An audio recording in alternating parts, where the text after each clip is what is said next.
Hi, and welcome to Mid-American Gardener. I'm Jen Nelson. I'm sitting in for Sandy Mason this evening, and we are ready to answer all your gardening questions tonight.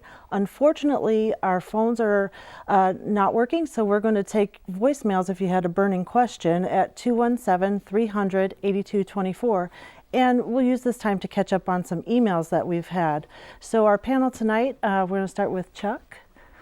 Well, thanks, Jennifer. I am Chuck Voigt, and I am fairly recently retired from the Department of Crop Sciences here at the University of Illinois. My specialties there were vegetables and herbs, so questions along those lines would be good.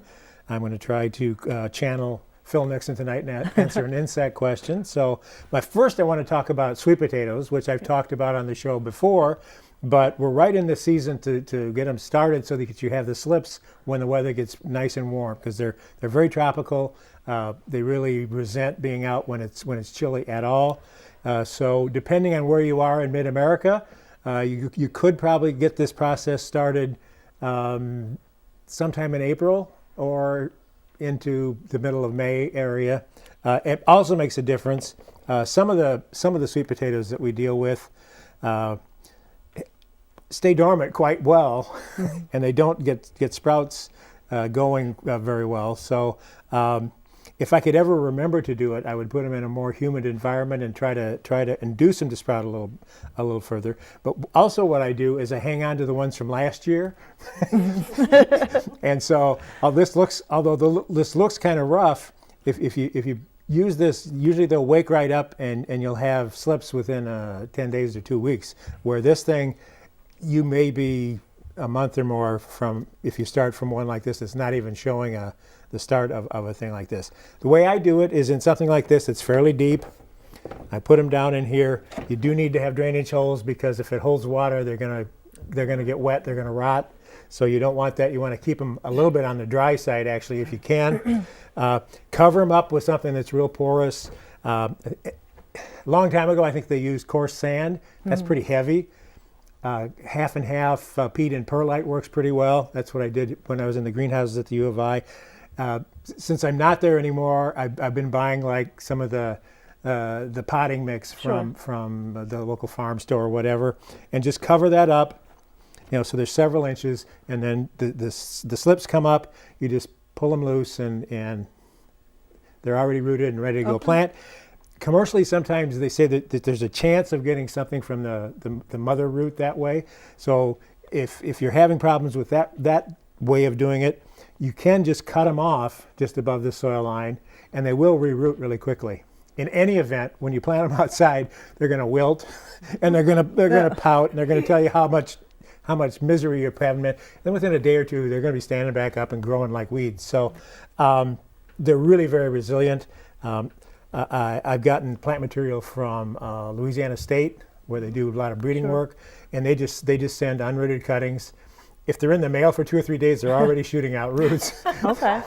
So with or without, I haven't ever had a super problem with just pulling them loose, and then having that nice, you can have 3 or 4 inches below ground. You would like to have about 3 nodes underground. Okay. And if you have the opportunity, plant them at a bit of an angle, and then each one of those nodes will put down storage roots, and so you get a really nice cluster, like nice. a three for cluster of them. So ideally you would do it that way.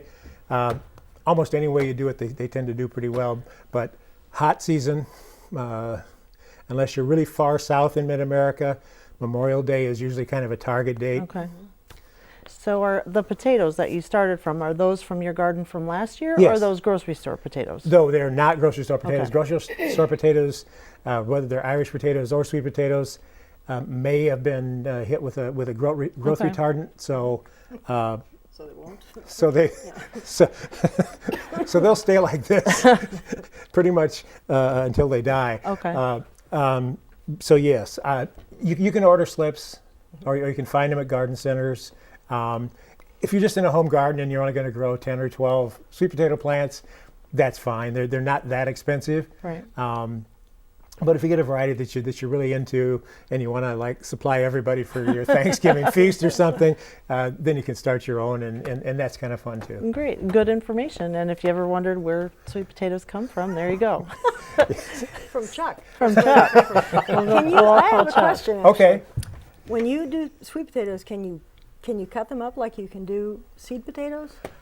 As long as they have an eye like a regular Irish potato, or no? Well, they don't have eyes because they are roots, and the reason But Irish I mean, potatoes. if they have, if they there's had- a screw here, a little shoot here, Well, and a they, little they, shoot there. they tend to all be All one place. up at the stem end. So unless you have a bunch of them and you can cut the stem end off of them, and Okay. anytime you cut them, it gives a place for rots and things to come Yeah, in. right. I've seen in books where to get more, they'll take a fairly large sweet potato and cut it in half and then let it dry out for a while, you have to so let it it gets dry, corked up, right. and then they'll put it in that way, and Okay. then both sides will grow. Where if you put them in like this, usually just the One top side. side is going to get the urge to grow. But I've never seen anybody have particular success chopping them up and putting them in the ground Because that you way. can get away with that with regular potatoes, but not. I've It- never grown sweet on, potatoes. on, so I on a didn't small know. scale, people do like what we used to do in grade school. They just put it in, cut it off and In put a it glass, in yeah, glass water. water, and then sprouts come up, and you just Toothpicks, plant yeah, right. you just plant them like that. Okay. Not so good if you want to grow 100 feet a row, but if you just want to grow A few. a small number of plants, that'll probably work too. Great, good information. And Marty. Hi, my name is Marty Alanya. I'm a landscaper here in the Champaign-Urbana area. That sweet potato, the one that's sprouting, it looks a lot like a picture of a seahorse I saw one time. I like that. It's kind of, that's pretty. so I brought a plant, but I brought the pretty part, not the old ugly Rudy part. This is baby's breath. It's the genus is Gypsophila, GYP. This is the stuff that you see in bouquets, and you spend a couple bucks for just a couple of stems of it. You can plant this in your garden here in mid-America. It's hardy to at least zone 5, but I think zone 4. So it's a perennial. It'll come back year after year. This has been riding around in the back of my truck in the heat and the wind all day, and even then, it's sprouted out. It'll be fine. I'll plug it in, water it. It'll be dandy. Now, if you plant these in your perennial garden with your other flowers, they get 18, maybe 24 inches tall. There are shorter varieties too, but the typical ones like this are about a foot and a half, 2 feet tall. They make your flower beds look like a bouquet. They do, because this little filler business that works so well in a vase is also really effective in your perennial and annual borders. So if you'd like to give that, also, if you have a cut flower garden and you like to cut things and have bouquets in the house, a little bit of this in the yard, you could snip one of these off. You look so professional, like you just know what you're doing. Very effective. Perfect. So these are easy. When I've grown it from seed, the flowers tend to be quite a bit smaller. I'm not patient enough to grow it from seed. That's why Well, that's probably true. But if you want flowers that big, I think you probably have to get like Okay. a named variety or Sure. something, because just a packet of seed from a Right. seed rack tends to pay, and maybe the finer texture is okay. I don't know. Okay, this this is labeled as early snowball double flower. Now, I don't know if you can zoom in on that, boys and girls, but that is not a double flower. These are single. It does come in a double variety too. So this is a single flower, but you can see, how just frilly and airy and nice they are to fill right in. The flowers are not double, but some of them are, and they're very full. They look like a teeny tiny little carnation. But either one is just an awfully nice filler flower for cut flowers or even in the garden. Nice. Good idea to add to our gardens this year. Oh yeah, they just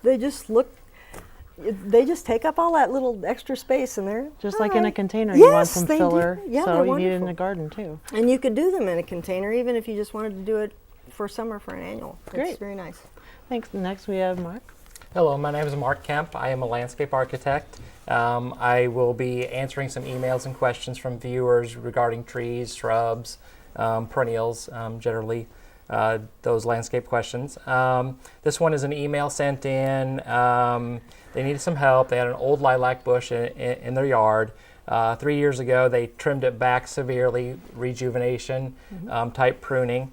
The first year, they were told that it would bloom right after that. But that's not necessarily true with all rejuvenation prunings, because you're taking a large plant with a large root system and cutting it back, taking out old wood, reducing its size. Well, it's going to try to respond back by putting a lot of plant growth on.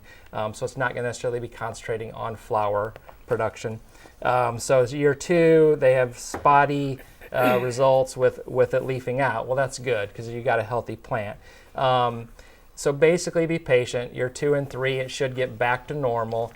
You could have fertilizer imbalance too. If the lawn's fertilized heavy and you get a higher rate of nitrogen, it's going to be put plant growth again. So if that's a concern, you would want to put some more phosphorus-based fertilizer on there to produce flower production. Another 2 things that are common with lilacs and other flowering shrubs is pruning. A lot of times if someone prunes late, you'll be pruning off the flower buds that are being set for the next spring. So early flowering shrubs, you want to pretty much prune right after flower and then leave them alone. That'll give you the best chance. And then basically a late freeze in winter will also knock out some buds as well. So that's kind of the worst case scenario, that you're ready, you've done everything correctly with pruning and fertilizing, and Mother Nature tells you got to wait another year. So, but that's not going to harm the overall plant. It's just going to basically reduce the flower production, and you just have to move on to the other summer flowering shrubs. Thanks, Mark. Great information. I want to remind everybody that if watching our show is just not enough for you, you can tune into the podcast. Available anytime that you've got that urge to listen to our panelists, and we'll get more in depth with individual panelists. You can tune into iTunes, Stitcher, NPR One for the Mid-American Gardener, the podcast. And this latest episode stars Marty, so you can get to know Marty a little bit better and tune in. I also want to remind viewers that on Saturday, June 9th, Mid-American Gardener fans will have an opportunity to take a trip, board a bus for a day of a garden adventure at St. Louis Botanic Gardens. And you can immerse yourself in all things gardening for the day. There's going to be a stop at Allwirtz Garden Center, admittance to the Botanic Garden, lunch at the Sassafras Restaurant, and some master gardeners will be along on the trip too. So you can just satisfy all your gardening questions. The garden trip's available as a thank you for a donation of $150 or more to Illinois Public Media, and that's just $12.50 a month. So do it today. Visit will.illinois.edu/WILL travel today and reserve your spot, because they're going quickly. Okay, so we're going to go for another round of questions here. We're going to start off again with Chuck. And Okay. What question did you have? Well, this is from JC in Mount Zion, Illinois. And JC found what he thinks to be a praying mantis egg sac. And he took a photo of it in the Xeriscape garden at Decatur Public Library. It's like the one that he found. Is it a praying mantis, and what do I do with it now, and what should I expect to happen? Well, if you haven't removed it from somewhere, although it looks like that's in the car, you could just leave it where it was, and pretty soon it would be hatching out the little praying mantids. It's kind of an interesting thing. The female lays her eggs, and there's this foam that is exuded around them, and then it hardens, and so it's this very durable little case. There can be from 100 to 400 eggs in there, and so you can get lots and lots of little guys crawling out. I went on the internet and watched a YouTube segment on it. And they were in this little aquarium, and there were these little mantids everywhere coming out of there. They really don't disturb that mass much, so and it happens pretty quickly. So if you have one in the garden and you're not eyes on it all the time, they can be out and gone, and unless you see a little one somewhere around the garden, you may not even know that it's happened. So do they just make one hole and everybody comes out that hole? I think each segment Okay. Like each Has a- each has a- bubble oh, okay. each bubble in the mass Yeah. can conceivably have a Because I know little what they look. mantid I've crawling out. I've never seen them hatch out. I've seen them, and I always save them, and I, because I love having them. They're really helpful Yeah, guys. it's hard when you're doing like garden cleanup and they're it's stuck on Oh, a yeah. weed. It's hard to if you're a little OCD, it's hard to leave that one weed standing there. But it's a good idea. And what will happen with them is the ones that live in our temperate areas have kind of a chilling requirement through the winter. Really? And well, Okay. it holds them in stasis at least, and then 4 to 8 weeks after the weather gets warm. And so this year, I think that we've been cold fairly long, or not now, but they probably pushed the hatching a little bit forward. So, JC, yours may still not have come out. If you find one in the winter, you really don't want to bring it inside because when you have 400 praying mantises coming out, if you don't have a lot of Drosophila or something to feed them, they're going to eat each other. And so you Oh, end with yeah. one fat, happy praying mantis. But It's gruesome. It's It's going to be a feast. gruesome slaughter to watch. If Sandy was here Don't do- tonight, she could tell us why you don't want to bring them inside. She had somebody years ago bring one in for identification late on a Friday. And by Monday, the extension office was full of tiny praying mantids. So, Well, yeah, don't bring them any inside. insect problems in the office are probably taken Cleaned up. care of. Not anymore. Okay. Yeah, so it is interesting because each fall the temperate ones generally she eats the male after mating, so he's not around, and after she lays her egg mass, Then she gets she's over. frozen, and so the future is in that egg mass. Awesome. Good information. Okay, Marty, what do you have next for? Oh, okay. I've got a lily in Questions? the valley question. I also, like Chuck was saying about the praying mantis egg sac, if you find one in a place you don't want it, you can clip it off and stick it in your evergreens or something outside. But you can move it to a place you'd like. They always make egg sacs on the south side of my brick house because it's nice and warm there, and they squirt them all out, and it's like, oh, sorry guys, I'll see you later. If you have like a So- problem area, you could Yeah. actually move it Sure. there so that there's something nice and fat and juicy for them to eat when they come out. Those Yes. little guys, because they're hungry. When they hatch out, ta-da, you can go right to work. We have a question from David. He says, how can I get rid of invasive lily of the valley? David, is there any other kind of lily of the valley? No, there's not. Lily of the valley is extremely hard to eradicate because, boy, is it ever tough and resourceful. But you can dig it if you get every root, or you can spray it. I would, if you want it out in a hurry, I would definitely spray it with a broad spectrum herbicide of some kind. They are readily available at your local garden center, and spray them down. Get as much on the leaf as you possibly can, leave it sit, and then wait a little bit, because probably some of the roots will survive and they'll sprout back up again in the strangest places, and then you can give them another squirt of death. That's the only way I know to get rid of lily of the valley. They are just, man, they hang in like Gunga Din. persistent chemical warfare. My word, yes, you know. All right.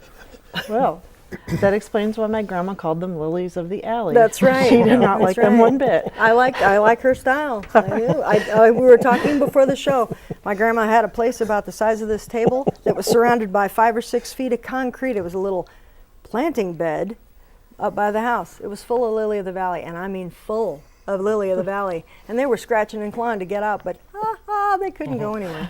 But they Well, would have. So surround them in concrete or Absolutely. get the sprays. Yes, yes. Thanks a lot, Marty. Now, Mark, what did you have for a question? I was going to add one more note. If the identification of the egg sac for the mantid, you hear that on Christmas trees a lot too. So the Christmas tree goes in. Next thing you know, you have lots of little praying mantis to deal with. And So. there's not a lot for them to eat. That's right. So probably a real shock Hopefully. at that time of year. I have an email here from someone that lives near Chicago. They had a recent windstorm that uprooted an 18-foot evergreen, which was planted next to their driveway. They would like to replace it with another evergreen. preferring something a little bit more columnar. It's hard to tell, what the previous evergreen was, but they basically did a little bit of research and they liked the look of a gold strike arborvitae. So basically, how I'm going to answer this question is the fact that the 18-foot evergreen uprooted. I mean, windstorms are, yes, they're going to be problems, just like recently, anywhere you go. But you probably have a question of, why was the root system small enough that, it did not, I guess, fight back. The driveway could be a problem. It could be rooted in because of soil compaction. So those are two issues that you want to address no matter what you put back in. But the Gold Strike is a perfect choice. It's a pyramidal plant. It's going to give you that golden green foliage. Typically, though, arborvitaes are real narrow, real tall.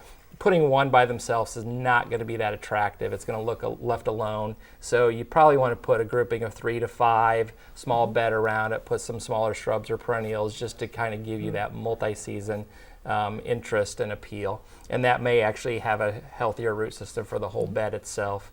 But yeah, good choice, and just kind of play with it and work with it that way. Oh, good tips. About 20 years ago, we had a heavy wet snow late in the season with a northeast wind. It blew over 2 white pines up at the home farm. And I brought them home as little seedlings from northern Wisconsin. And so I wasn't having them chopped up into little pieces. And there happened to be an oak tree near them with a strong branch. I put a pulley on that, got the 730 case, pulled them back upright. I got them resettled. I put posts all around them and guide them up, and 20 years later they're still standing there So, where they could have been firewood and long gone. yeah. So Yeah, that is true. The plant itself's not, depending on if there's any trunk damage or not, but the root system's going to probably just kind of roll out of the hole. Right, and if one you side can of it is more or less intact. If you can get that other side in, which I did within a day or two, Yeah. and got it back in Sure. and gave them stability for the next year or two, they're doing fine. no, it's a good point. If you've got a way to Yeah. tackle yeah, it, yeah. not everybody does, but yeah, It's like an extreme version of root pruning. Yeah. So and also to avoid the same problem you had, I don't know how close to the driveway Yeah. the former tree was, but you got to remember, if it was right up there, there's no roots on that side. Right. There's just not. it's the balance is So off. exactly, so it's anchored on one side, or maybe even 3 sides, but not that last one. It's pretty important. So this is a Right. good If you can opportunity to step this really back, reevaluate. yeah. There could have been back construction a when they little bit. cut half, part of the roots away to put the Sure. driveway in. Or- Those are things that Okay. are unknown. Which Or if came they're putting first, in the a driveway new, or the tree? drain tile or Yep. a new line for Yep. something or other, and they cut through them. I mean, they're Right. gone. They're not going to be supporting it. So you have to Yeah. kind of Yeah. Exactly. maybe give it some help for 2 or Sure. 3 years until it can reestablish. All good points. Since we're not able to take calls tonight, it's a little different format. We're going to see if we can answer a couple more emails. Chuck, did you want to jump in? Sure. Got a few minutes We here. had this one. I'm really into mulching my whole vegetable garden. Most all of my leaves go in, and usually all the grass clippings. Now, is this method robbing my lawn of much needed nutrients, or does adequate lawn fertilizing compensate? Well,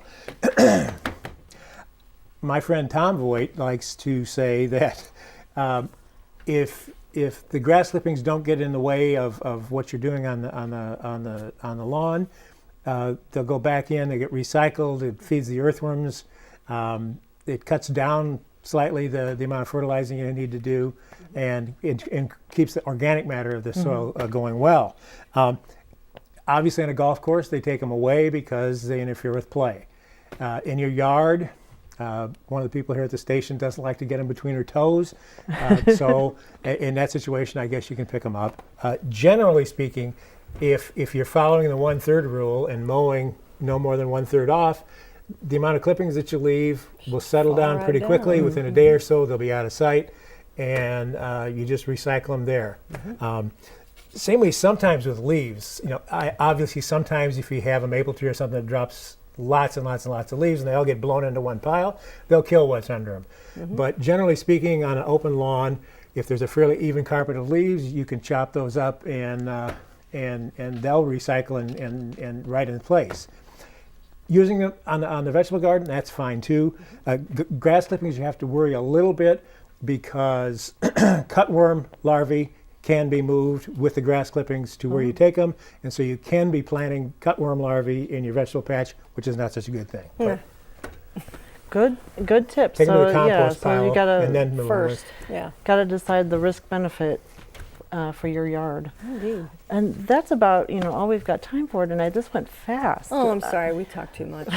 We have lots of other questions. Give us a I- forum and we can talk, right? But hey, get in on the Botanic Garden trip. There's still time to get in on that trip. $150 donation to Illinois Public Media. Visit will.illinois.edu.